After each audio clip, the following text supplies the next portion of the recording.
talk a little bit. Okay, Marty, so I'm going to let you talk. I want to see how this picks you up. Well, you asked me how come I did an album without any Latin percussion on it, and I said that because I was a jazz person, and you said, well, how did it happen? And I mentioned that when I came in, let me see, what year was it?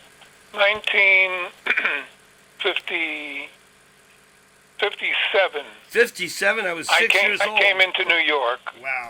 To go to Columbia College. Okay. And I was born and raised in Newark, New Jersey. So I had already joined the union in Newark.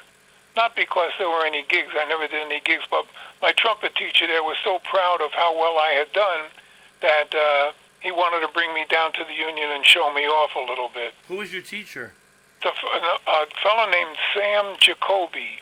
He was an older fellow, a classical trumpet player. And when we showed up in the union, they said, he hadn't been there in years. And Sam, how you doing? What are you doing here? He said, well, I brought one of my boys to join the union. He had prepared me for scales in 4 sharps. Yep. And pardon my voice, in 4 flats, and with a bunch of the Carnival of Venice and a couple other things. And they said, Sam, if it's one of your boys, he doesn't have to take an audition. He said, no. He insisted that I take the horn out. and I played a little bit, and I joined the union there. But when I came into New York to go to college, I transferred into Local 802 and started looking for some gigs there. Now, Local 802 at that time was located, pardon my voice, by the way, that's okay, I'm in the same shape. Local 802 was, the union floor was located in the Roseland Ballroom. Oh my God, I didn't know that. Oh yeah, so that when you walked in, wow, on the left-hand side was the pocket with the jazz players. On the right-hand side was a pocket with the Latin players. And in the huge ballroom in the middle was all the club date guys. Wow. And I was hanging at with the jazz guys, not too many gigs, but the Latin bands at that time all used trumpets.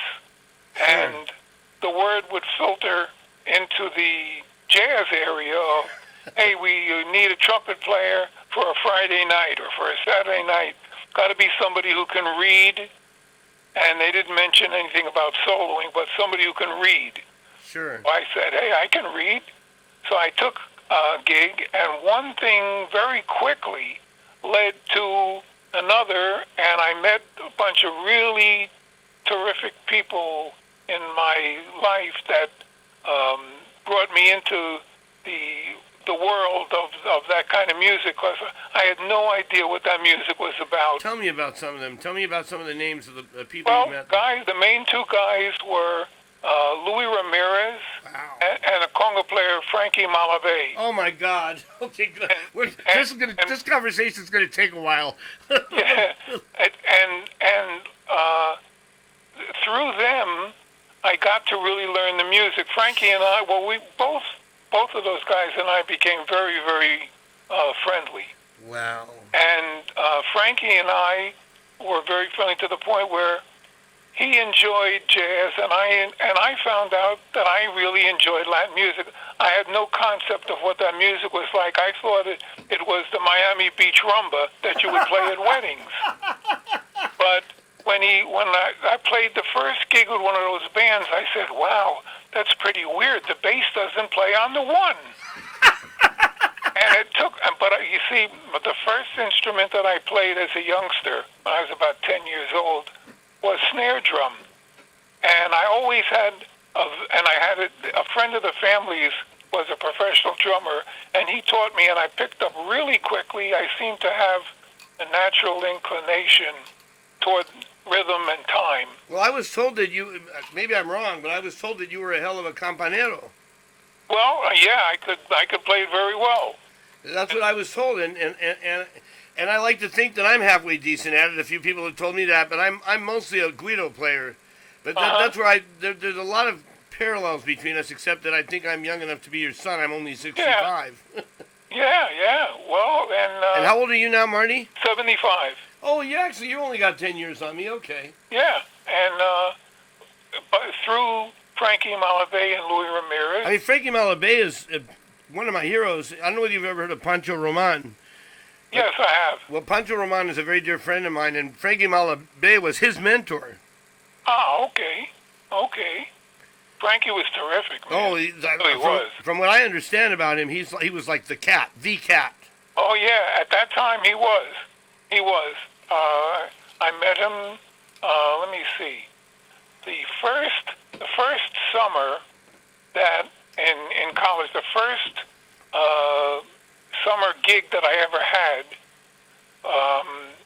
was, this is an interesting one. I was a student at Columbia, so I started in September of '57, and when it came time to the fall of 1957, when it came time to the end of the year in the spring of '58, I had met a piano player in the school, Myron Schwartzman, his name was, that introduced himself to me because he heard me playing some Art Blakey records in the dormitory. Came up and introduced himself, and we both said, "Gee, it would be nice to do a summer gig." There were a lot of bands that were working up in the Catskills at that time. Sure. And he said, "Well, Marty, there's an alto player that's in my English class, and he said that he's friends with a drummer, and the drummer has a gig for a quartet. It's for drums, piano, trumpet, and sax." Okay. And he said, they need a piano player and a trumpet player. So let's get in touch. So I said, okay, let's get together with the sax player. The sax player was Bobby Porcelli. Oh, my God. Wow. And we spent that summer together playing, and that was what made me decide. I didn't know what I was going to do when I started college, but that summer made me decide what I had to do. And naturally, my parents were very much against that. But it was yep, I know that drill. that I recognized it right away. I couldn't lead my life always like looking over my shoulder, listening to music and say, boy, I wish I could have tried that, At least if I tried and it didn't work, I would at least have the feeling that I had tried. I hear you. So when I came back, I was doing some gigs with Bobby knew Barry Rogers, and another one of my heroes, by the way. And I just opened up your CD and had a small heart attack. You know why? Why? Because I see that Chris Rogers is on it. Oh yeah, Chris is some player. Oh boy. And then I see that Bobby Porcelli's on it. Yeah. And then I really had a heart attack when I saw that Oscar Hernandez is on it. That's right. All of those players is the reason. When it came time to do that, I had been for years. People have been saying, "Why don't you make your own CD? You write for everybody else, write for yourself." And I just put it off until finally, my wife said, "Marty, you really ought to do it now." And the trombone player Sam Burtis had come. We live in Delaware. And Sam had come down to Delaware. We had a picnic or some kind of thing in the house, and he came down and he said the same thing, "Marty, you've got to do something on your own." And I guess it was just time, and it clicked. And I said, okay, wow, I'm going to do something. And I put it together, and I said, well, to do the recording, I knew the instrumentation I wanted. And by the way, you got Ruben Rodriguez on bass. Yeah. That's another monster. Yeah, Vince Cherico on drums. Yeah, shit. Oh, yeah, and Bob Franceschini, who's something else, man, the tenor player. Yeah, these are all Class A people, man. Oh, yeah. And so after I chose the instrumentation, I said, well, the players that I got to get are guys that I've known for years that are, number one, terrific musicians, and number two, good people. Yep. No ego problems, nothing like that. Well, I happen to know Oscar Hernandez very well, and by the way, I did the artwork for the backside of the album that he did before this one, Yeah. the Cityscape, and he was so generous with me. He's just He's great. a wonderful Oscar's person. great. He's really good. Matter of fact, I just spoke with him today through email because I had done. He's doing a project now. Well, I don't know if it's a project, but someone is doing a tribute to Billy Strayhorn, and they got in touch with Oscar Wow. for him to do 3 songs. Now, I'm not sure whether it's part of something that's going to be recorded or part of a concert or what, but Oscar's going to do, he called me up because he wanted me to do one, and he's going to do one, and I think Joe Madera is going to do one. Wow, that's a holy trinity if I ever heard one. Yeah. And I did the arrangement, and he sent it, and his wife, Oscar's wife, did what I do is... Are you talking about Nita? Yeah. I don't do the arrangement on the computer. I love doing it with good old pencil and paper. That's how I work too. And I make a copy of the Xerox copy of the score, Yep. Inco or one of those places. Yeah, and then somebody else puts it in using Right, Finale. and then they send me an email. Yeah. So his wife sent me an email, and there were a bunch of things that had to be corrected. I just spoke with her a little while ago on the phone. Next time you talk to Nita, say hello for me. Yeah, I'm going to speak to her tomorrow because she said that she's going to go over the score again and make whatever corrections she sees, and then we'll speak tomorrow to get that all straight. That's great. Now, the only guy that I didn't, when I originally got the instrumentation together, I had, let me see, the 2 trumpets were going to be Ray Vega. Wow. And, oh, man, what is his name? He's a monster trumpet player, man. He's great, one of the greatest. Are you talking about Richie Viruet? No. He's, oh, man. Older guy, younger guy? No, younger guy. Oh, my goodness, man. I can't. He's Raymond Gonzalez? No, let me see if I can find his name. I'm sitting here at the computer right quick. Let me go to musicians. Here we go, musicians. And go to trumpet. And Mike Mossman. I don't know of him. Oh, yeah. He must be a badass, so if you're mentioning him in the same breath as all these other people. Now, what happened is Mike and Ray made the first rehearsal. Wow. But Mike immediately went on to some bigger things and was not available. So I got Chris. Wow. Chris Rogers. And then Ray Vega was not available. He went on to other things. So I wasn't sure. There were a couple of other possibilities. But Bobby Porcelli said, hey, Marty, I Joe ran into this Magnarelli, trumpeter I see. who plays his ass off, and he's the sweetest cat in the world, Joe Magnarelli. Yeah, I see that there. You know, so I gave him a call. Well, he was no slouch. He played with Ray Barretto. I know. And he came to the rehearsal. I called the first song. He had a little solo on it, and within 4 bars, I heard the way he started to play. I said, "Oh man, that's really beautiful." I got it. Wow. That was it. And then Steve Berrios was. Oh, by the way, Steve Berrios. Now, is he still with us? Oh no. I thought so. He died many years ago. I would say about 6 years ago. So you were really lucky to get him too. Oh yeah. Well, Steve and I have been. Because that guy's another legend. Oh yeah. He and I have been good friends for ages. Wow. He was a fan of Mongo's band when I was in the band. Wow. And it was so when it came time, Steve wanted to play traps on it. And the only thing that was bothering me about that, because his feeling is great. He swings. I speak of him in the present tense. He could swing his ass off, but he wasn't that great a sight reader. Huh. And because, as you'll hear when you hear the record, there's a lot of things that I wanted the drums to hit with horns and with rhythm and stuff like that. Oh, so they had everything through composed. They had to read their asses off. Right, right. Wow. I knew that would be a problem with Steve, and since everybody else reads their ass off, I didn't want to have anybody in there that we would have to like slow down for. Oh yeah, I was going to just ask you. Recorded it live? Yes. Wow. Yes. And so that's why I got Vince, but I said, hey, Steve, but there are a couple of things on there where I'm going to want to add some little percussion touches, some bells, little shakers, things like that and all, and I would like to have you do it. He said, oh, man, great, I'd love to. So that's how it came about. And at that time, the reason I say at that time, you'll understand in a minute, is that I was still concerned with Clave.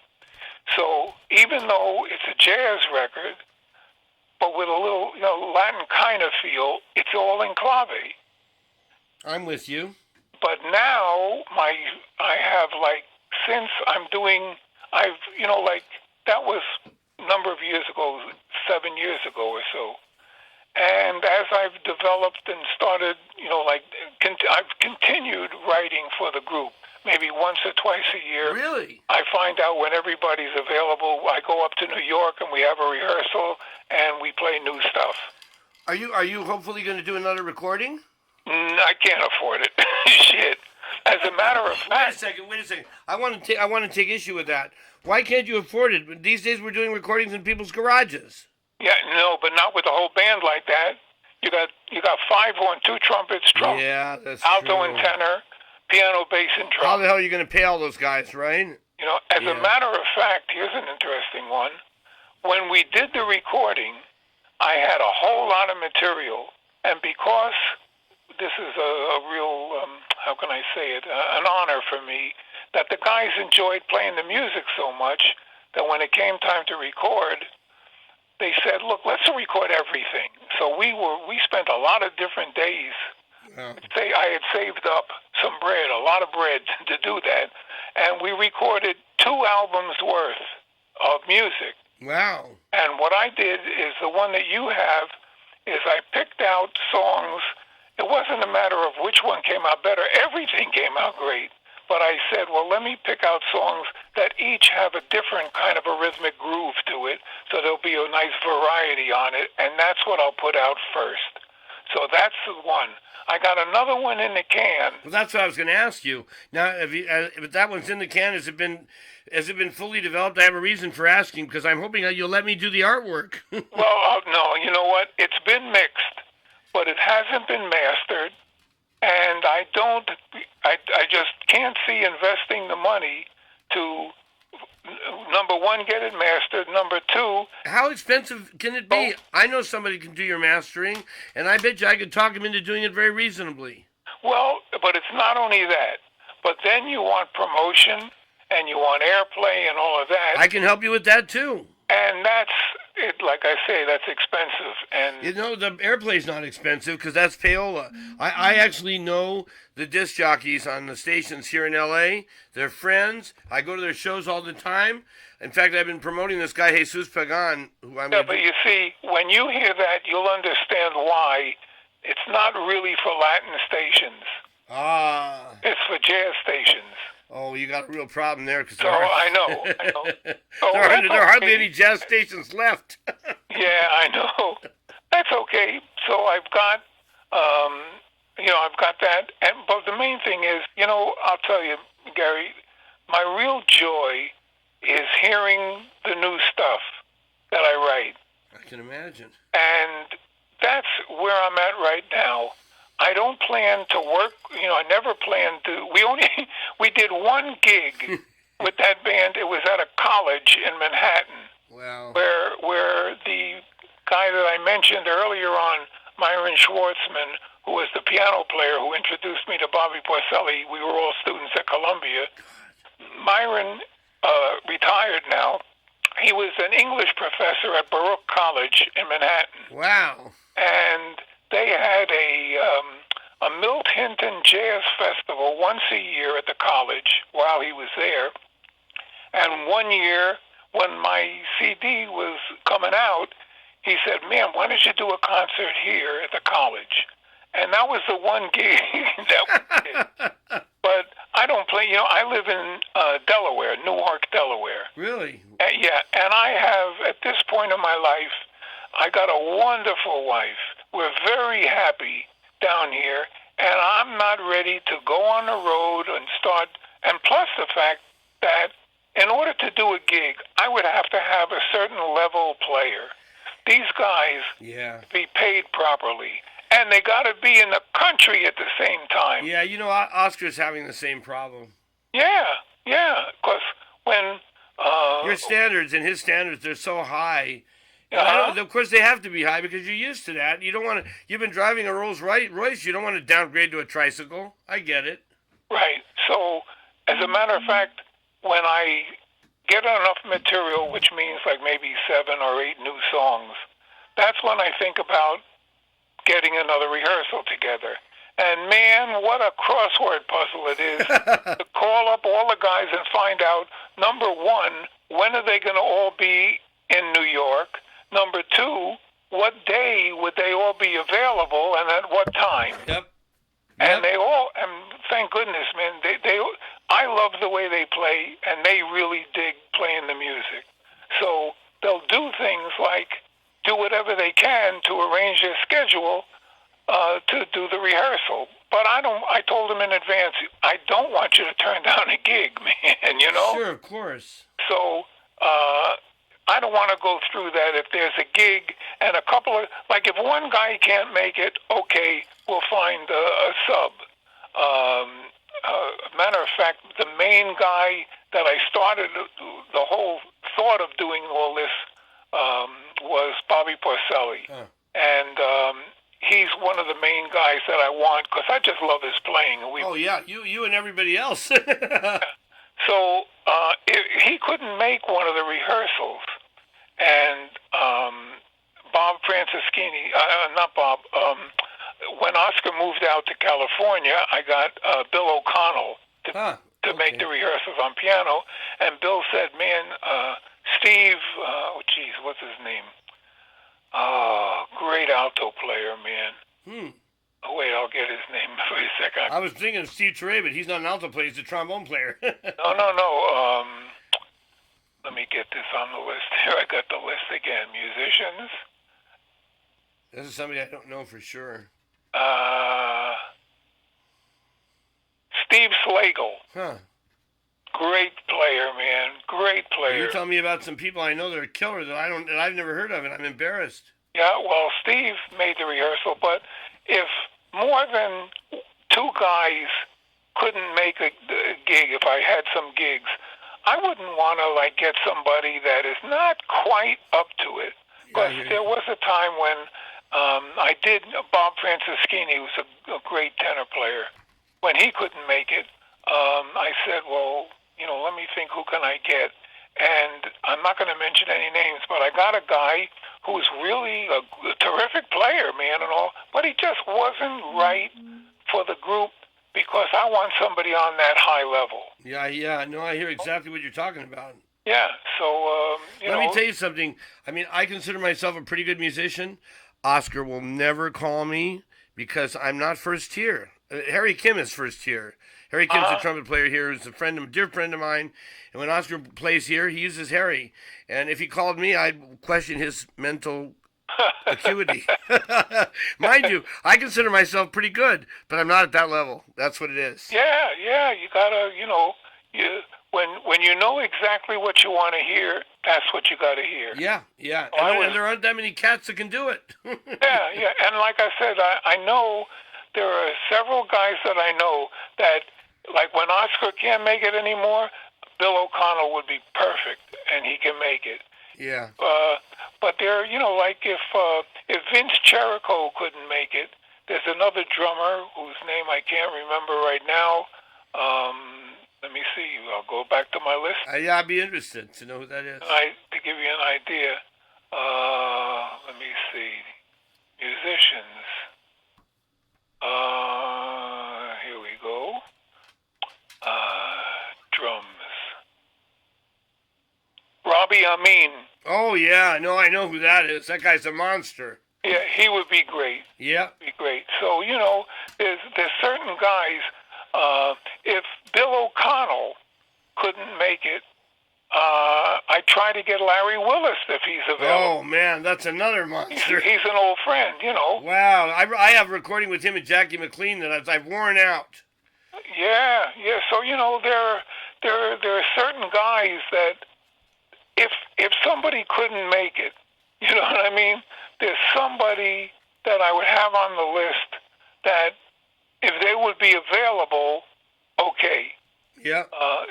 But other than, if one of those guys couldn't make it, for example, one time when one of the trumpet players, I can't remember, maybe it was Magnarelli, when he couldn't make it, I got was I pleased with him. Alex Norris, you familiar with him? No, I'm not. Tell me about him. Oh, baby, is he good, man. Wow. How do you spell his last name? Norris, Norris. Well, let me make sure I'm giving you the right spelling on that. Trumpet. Yes, Alex Norris. He's out of New York? Oh, yeah. Boy, does he sound good. Boy, I can only imagine if you're saying that. He's probably... Now, before I called him, I called two other guys that are friends that are both so busy, but both said, I'd love to make it, man, but I'm going to be in Japan, or I'm going to, that kind of thing. Yep. One of them is Randy Brecker. Oh, yeah, of course. Yeah, and Brian Lynch. But they're so busy, man. Yeah. It's impossible, and I understand that, shit. One time I called, I can't remember who it was, and he had a rehearsal with the Rolling Stones for a gig. And I said, you mean you're going to turn down a rehearsal with me and go with the Rolling Stones? You're making me laugh because I'm thinking right now of these two crazy percussionists I knew, Lee and Sergio Pastora, and they both played with rock bands. They're both excellent percussionists. They're Nicaraguan. They're both dead now, but they're both. Lee played in these weird odd meters. He was really a tremendous. He played with Don Ellis, but they'd go do these rock gigs that paid so much money. It's pretty hard to go do a Latin gig after you're used to getting that kind of bread. Sure. Oh, sure. And I understand that. Yeah, and that's why I'm like I say, I'm really I'm blessed that the group of guys that make the rehearsals with me are so willing to do whatever they can to, Well, they know quality when they see it, Marty. They know quality when they see it, and they know that what they do with you is going to have lasting value. And that's why I want to encourage you, and I swear I'll do anything I can to help you. I want to encourage you to keep the recordings going. Yeah, well, and plus the fact that when I did the recordings, nobody wanted to take any money for it, and well, I couldn't do that. Marty, let me say something to you. There was a fellow trumpet player who was very famous, who, if you don't know, you should, named Mario Ortiz. Oh, sure. Well, Mario Ortiz's son produced a recording, and if I'm not mistaken, everybody did it for free, and that was only one. There was another guy. There were two people that did this recently, that did recordings, and everybody participated. They knew there wasn't any bread in it, and they agreed to just do it, and the whole band did it for free. Right. Well, that's what, when I did my CD, that's what everybody said that they would do. But I can't do that. That's your ethics got in the way, didn't they? I couldn't do that. So I gave them, I think, oh man, it was unbelievable. I think I gave them like $200 each for doing that. But then what happened is that I had a pretty good year or so right after that in terms of bread that I was making. So I just sent them like another 100 here and another 100 there when I could. And guys were sending it back to me. I believe it. Sent the check back. He was one of the guys. I said, no, you have to. I sent it back to him. But I can't do that. I couldn't do that. So, like I said, my joy is in hearing the new stuff. I don't want to go through. I mean, I love the studio, man. I love working in the studio. But then when it comes time for the mixing and doing all that other stuff, man, I'm more interested in writing some more and doing some more things. I hear you. It's just that stage of my life. Well, you know what? Another thing you might want to consider, although I know it'd probably be pretty hard to let go of because you're the kind of artist that wants to have control and wants it right. But if you could designate maybe at some point somebody else to just to do all the factotum work, and you focus on just the writing and stuff, and have other people take care of the production and the post work and everything. Oh no. That's got to be my baby. That's the problem, I know. I got to be the one there at the... Oscar's like that, too. I know. Oh, sure. I got to be there at the mix because I know exactly what's in the score. When we go to the mix, I got the score with me of each of the stuff. And I know that there's a trombone line right over there that really should come out a little bit more than what's coming out. Yep. So please raise that up a little bit. And sure enough, well, you're going to hear... I'm very proud of the way that CD sounds. I mean, of course, I'm proud of how great the guys played. But the mix, I'm proud of the mix because you can hear everybody on it whenever you want. You can zero in on any player to be able to hear it. That's a real challenge, too, because when you have all those voices and you've got like 20 tracks or something, and then it gets compressed and everything like that. And, oftentimes it gets fucked up when it goes to mastering. I know. So I had a guy, a really good guy, master it. And, like I said, I'm really proud of what it is. So, but I'm not really, I don't want to go through all of that again. I love, whenever I have time from doing the money kind of work, I can't wait to get to the keyboard and just start doing my own things. Right now, I've had to stop for a while because just recently I've had like a few things back to back to do, and I got a piece that I've been working on that I really dig for myself, and man, it looks at me every day when I sit down at the keyboard because I put it aside. And I say, well, it's going to be another week or so. It's like a neglected woman, isn't it? yeah, I'll get to it, but it's a shame. But gotta do the gig first. So. Wow, God, I tell you, now you really, I know what my evening's going to be tonight because there's nobody bothering me. I'm gonna rip the CD and put it on the iPod, and I've got really good headphones. I've got these. Oh, yeah, I was going to say, I hope you do, because that way you'll be able to... Let me tell you what I've got here. I've got some Sennheiser 590s that are killer headphones, but I also have these B&W headphones that are unfucking believable. The bass response is like 15 hertz, and the it goes all the way up to 20 megahertz, and it's crystal clear. Oh, that's great. So I'm going to be able to hear every little tiny nit and pick, and I can't wait because I know that that's what this is going to be about. Yeah. Well, listen, man, there's a friend of mine named LeBron James. I've heard of him. Who's kicking ass right now, and I want to go catch the end of that game. You go ahead and do that, and we'll continue this another time, and this has been wonderful, Marty. Let me know, either send me an email or call whatever of what you think about the CD. Oh, and by the way, you had sent me an email of 3 arrangements. One, you got written break tune. The other ones, Ajiaco Caliente. Yeah, those are, let me just tell you. But I can't get them. Oh, you can't hear them? No, I put the arrow on it, and it doesn't bring me to those. Okay, here's what I'm going to do.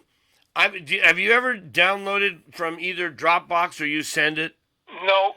All right, well, I'm a real beginner when it comes to the computer. Listen, not to worry. That's for a while. All I know is I use it for what I use it for, which is emails back and forth, YouTubes, stuff like that. Well, I'm going to try to send you the YouTube link again. We'll see if it works. If it doesn't work, then I'm going to burn a DVD for you, a CD for you, and just put it in the mail. Oh. Because I'd love to get your feedback on my arranging. I've probably done in my whole lifetime for Latin music. I've probably done 7 or 8 arrangements, and your input, including I hope critical comment, not just, oh, it was nice or whatever, would really mean something to me and help me. Okay. So be looking for that. And were you able to hear the Chucho Valdez thing I did, the Chucho Carabali? Uh-huh. What did you think of that? Oh, I like that. I think I had mentioned that in an email. You might have actually. I may have blanked out and not read it. Oh yeah. I thought it was really nice. Thank you, man. I liked the way you voiced the harmonies and the ideas that you had and all that. That was. I mean, I can't begin to tell you what that means to me because you're my favorite arranger. So. Yeah. Oh yeah. No, that was.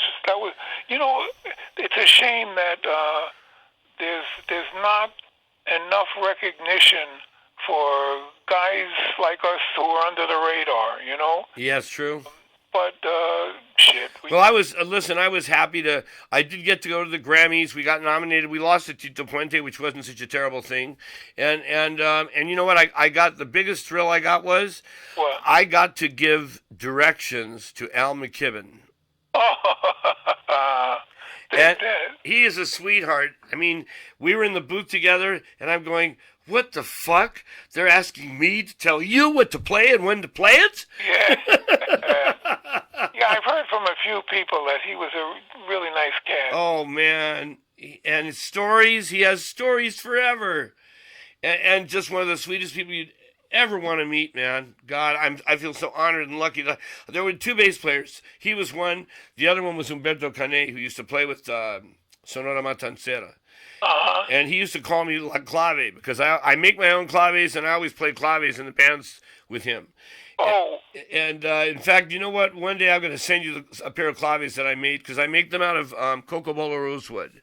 Oh, take that. Yeah, and what I wanted to mention before I go is it was an idea that I had thought of before. I was almost going to say something about it, and we got off on a tangent.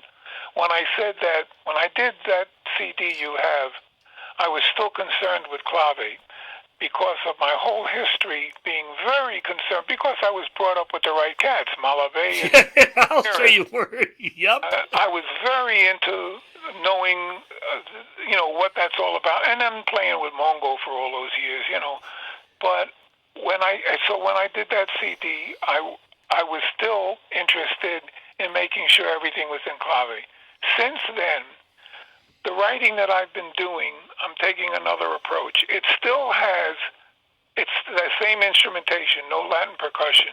It still has sort of a Latin kind of feel to it, but I'm not that much interested in making sure it all stays in Clave now. What I'm interested in is what sounds right, what's the right kind of thing that I would hear normally before I would say, no, that doesn't fit in Clave. I got to change that phrase. I don't want to change that phrase. You know, it's funny because when I did the arrangement to Katie Choso, that's the other arrangement I did. Yeah. Katie Choso Es, which is an old Bienvenido Grande thing that was recorded in Cuba, I think by Matancera also. But anyway, that was out of Clave. And my dear friend Papa Rodriguez, a percussionist, pointed out that it was out of Clave, and he was right. So we rearranged it to make it fit the Clave. Right. And it sounds better because of it, but there's a part of me that still liked it the old way. I know. Well, for that kind of music, it is important to keep it in Clave. Yeah. Well, Papa refused to do it if we didn't do it that, and he was right. He was absolutely right. Yeah, right. Because especially the timbale player, but the conga player as well, and if there's bongos, they all base what they're playing on a pattern. Right. And so that's why but in what I'm doing, where you just got a trap drummer who's making hits with the horns and stuff, I didn't feel that I wanted to be confined that way. Sure. And well, by the way, do you know my dear friend Sonny Bravo? Oh, Mr. Clave Police. Sure. But we've had many discussions about this matter. No, I know. So what I'm doing now is I'm not really concerned about that. I'm just writing it the way I would originally hear the phrase. And well, I'm going to be very interested in hearing that stuff, because especially the stuff that goes cruzado, because there's a part of me that wants to venture out that way, although I've gotten my head chopped off more than once. Yeah. Well, for Latin music, especially Latin dance kind of music, You got to be in Clave. You Yeah, got to be. of course. You know, Yeah, but, you know who was a terrible taskmaster for me? There was a man who happened to be the brother of Arsenio Rodriguez. Yeah. His name is Raul Rodriguez. Well, may he rest in Okay. peace. Raul and I were in a band together for a year. And every time I went Cruzao, he'd turn around and he'd say, Singao maricón, puñeta. And I didn't know what he was talking about. And my fellow trumpet player, who was like, was my mentor, he used to play with Estrella de Chocolate in Cuba. I'd say, Orlando, what's he saying? Oh, he's just saying you're a little bit off, when he was saying, you fucking faggot, jack off. You know? Was his brother also a nickname Kike? There was a third brother that was nicknamed Kike. Oh, because that's the one that I met with Arsenio. Yeah. There were four brothers. There were at least three. I think there were four. Are you familiar with a record? It was the first recording me and Porcelli ever made. Sabu Martinez. Of course. Espanol. Of course. Okay, well, what happened, if you'll notice, you won't notice it on CD, but, you will notice it on CD. When it came out on a record, and the first cut on each side and the last cut on each side were little percussion snippets. And what that was is that it took us, those were the days when you would do an album in 2 sessions. Mm-hmm. We were very well rehearsed, so we did it in 2 sessions. At the end of the second session, Frankie Malabe, who was the original conga player in that band, wow, but we couldn't get anything happening. Sabu happened to come back to New York from L.A. to live, and he ran into Al Santiago, who said, "Hey, man, why don't you do a record?" And Sabu ran into Louis Ramirez up in the Bronx, where they were both living. And Sabu told him that he was offered an album, but he said he didn't want to do a Latin album. He wanted to do something like Latin jazz. And Louis said, "Oh man, you got to hear this group that we got, which was the group on that record, but with Frankie Malabe on conga." Oh my God, I sure didn't know that part of the history. Wow. And Sabu heard it, and he said, "Oh man, yes, let's do it with this." So Frankie, because he was our friend and he understood what was going on, he bowed out gracefully. We had to teach Sabu all the songs. Wow. When we went in and we did the 2 sessions, Frankie Malabe came by both sessions just to hang. At the end of the second session, Frankie, comes into the studio as me and Porcelli are packing up our horns and the piano player and the bass player are getting, ready to leave. And Frankie comes in and he's got a couple of people with him, and Louis Ramirez and Phil Newsom, who was the bongo player, both go, "Whoa, man!" And I didn't know who they were, but I was introduced. It was Arsenio. Wow. And Kike. Wow. I knew about Arsenio as a trace player. Yeah. I didn't know how good a conga player he was. Oh, that guy was Yeah. So what they did is they said, "Hey, man, let's have a little session here. We got all these good drummers." And Al Santiago, who was down for anything, he said, "Yeah, go, let's do it and I'll record it." Wow. So Frankie Malabe, because we really loved the way he played, we said, "Well, look, we'll do these," they said they'll do these different tempos, and Frankie, you'll be the soloist. So they did one in 6/8, and they did one in a fast mambo and a fast, different kind of groove. And that's how that stuff got on the album? And that's how, right, so that all the little solo snippets, those snippets, when you hear the solo player, that's Frankie Malabe. Wow. Yeah. I'll tell you, my friend Pancho Roman's going to be thrilled to hear this. When I post it on YouTube, I know we'll get a comment from him. Great. I know you're missing your game now, but let's continue this. Call me whenever you want. Okay, and you let me know what you think. Oh yeah, you'll get an email from me. I'm going to listen to this tonight, so you'll get an email from me at maybe at 2:00 in the morning, but you will get one. which is 5:00 here, which I'll be in dreamland tomorrow. I'll check it out. All right, man. Or whenever, whenever you get a chance. Marty, I'm just so honored and thrilled to talk to you, man. Thank you. Okay, man. You take it easy. You too. A big hug to you, man, and I'll be looking for more from you. Okay. Okay, man. Take care, my friend. Bye-bye. Bye-bye.